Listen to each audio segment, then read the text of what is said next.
Okay, I'm down here on my John Deere haybine, my John Deere 1360, and I'm going to look first at the locations that I can lubricate before I hook it up, before I even attach the implement. And that's going to include my CV joint here that's going to connect to my PTO shaft, and I'm going to get better access to the articulation of this joint to get inside. Be able to grease those fittings before I connect it. So I'm going to start there first. Notice I put my grease gun back into my bag that does have this zipper closure.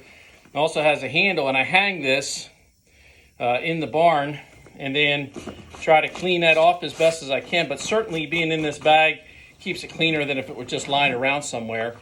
And then when I pull it out, you're going to notice that I got it facing head down, and that's because head down, there's no chance for the grease and oil to separate and leak out through that opening past the piston. Here it's all contained, so I always want to try to store it in that orientation. I want to keep clean the end of this, my coupler, so I want to have a rag where I can keep that clean. It's so easy for the grease to attract dirt and debris when it's out and it's exposed. And so sometimes the grease kind of gets out here, it covers things up, and I've got to hunt around a little bit to find my fitting. And when I do, I want to clean that off as best I can. I think it's very hard to keep these covers that we have on some of these rotating parts. So if you have a stationary part, you can do that. But on a rotating part like this, the forces involved, it's likely going to have those caps get flung off. But I'm open to hearing somebody tell me they got one that stays on real well under those operating conditions. See if I can't swing this around. You can see where I'm going here. Move that up into position, and now there's my Zerk fitting.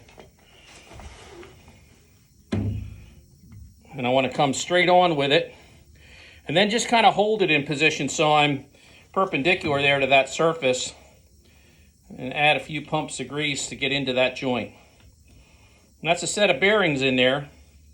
It's usually only 2 or 3 when I'm going into a small space like this, but I do know here that we had a different grease we were using before, and so I'm putting some extra grease, try to purge that out. I'll put a few shots in there. I'm going to take that off, and then I'm going to work that joint a little bit. Try to get that moving around in there, and that'll help it displace the old grease that was in that joint.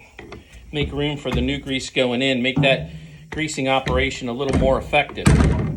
I'll do that, bring that back up, clean any dirt off of the end of that Zerk fitting there, clean it off my coupler,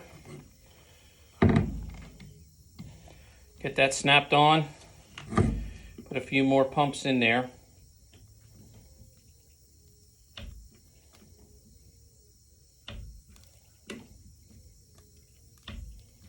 And this is a pretty big joint, but it's taking quite, there we go. Now I got some of that old grease purging out. So I'm going to stop again, get that moving around in there, get it redistributed, because this is obviously one I can't grease while it's in operation, because the fitting itself is moving all around when that's happening.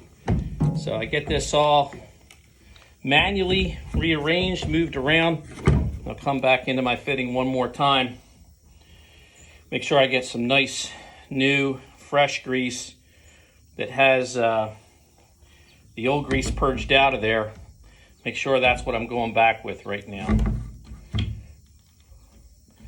Now each pump I can see quite a bit working its way out of those joints.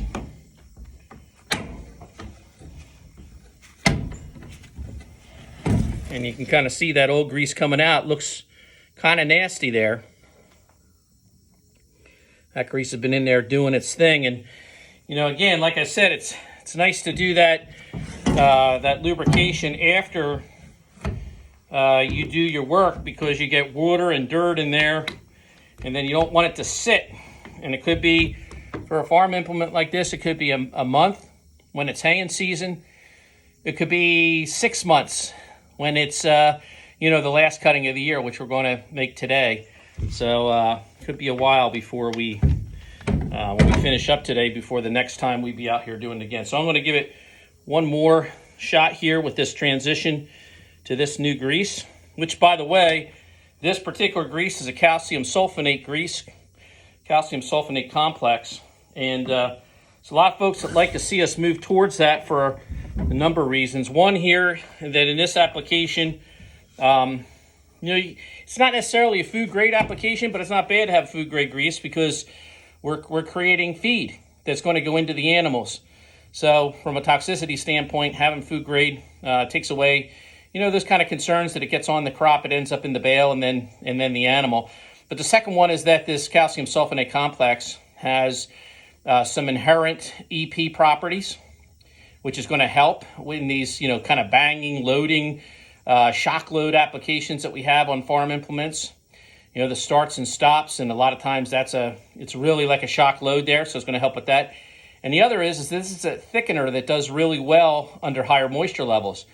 You might be up to thousands, maybe 10,000 ppm or more on some of the studies I've seen done by Dr. Pete Luke and others on some of the calcium sulfonate complex formulations, where they do really well and they still lubricate very effectively even in a high moisture environment. And you're outdoors. I'm actually cutting today after we've had some rain before the sun's really been out.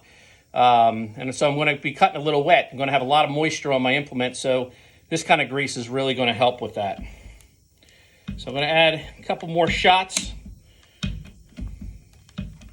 And I can see I'm purging out a little clearer now, which is kind of gives me the confidence that again, go slow. This is not a race to add grease. You want that grease to go in and get a chance to move around, and like I've been doing, take that off, work that around a little bit in that joint. Again, the best way to time to grease or place to grease or way to grease is when it's actually in operation. But we've purged out a lot there, but we've got that joint really nicely greased now, so we're in pretty good shape. So I might grab a little bit of the excess there, clean off the end of my grease gun, and then put that back in my protective bag face down. That facing down. Now my handle came open, so I'm going to have to get the excess grease here while I close it back up. Not creating the ideal situation for demonstration, but this is the reality of being in the field, right? So here you go. I get that grease back and protected. One of those nice bags I got from one of the conferences I went to.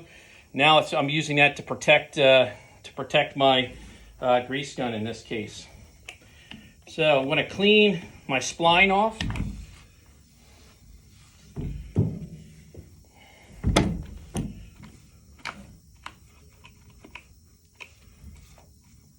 I'm going to hook this up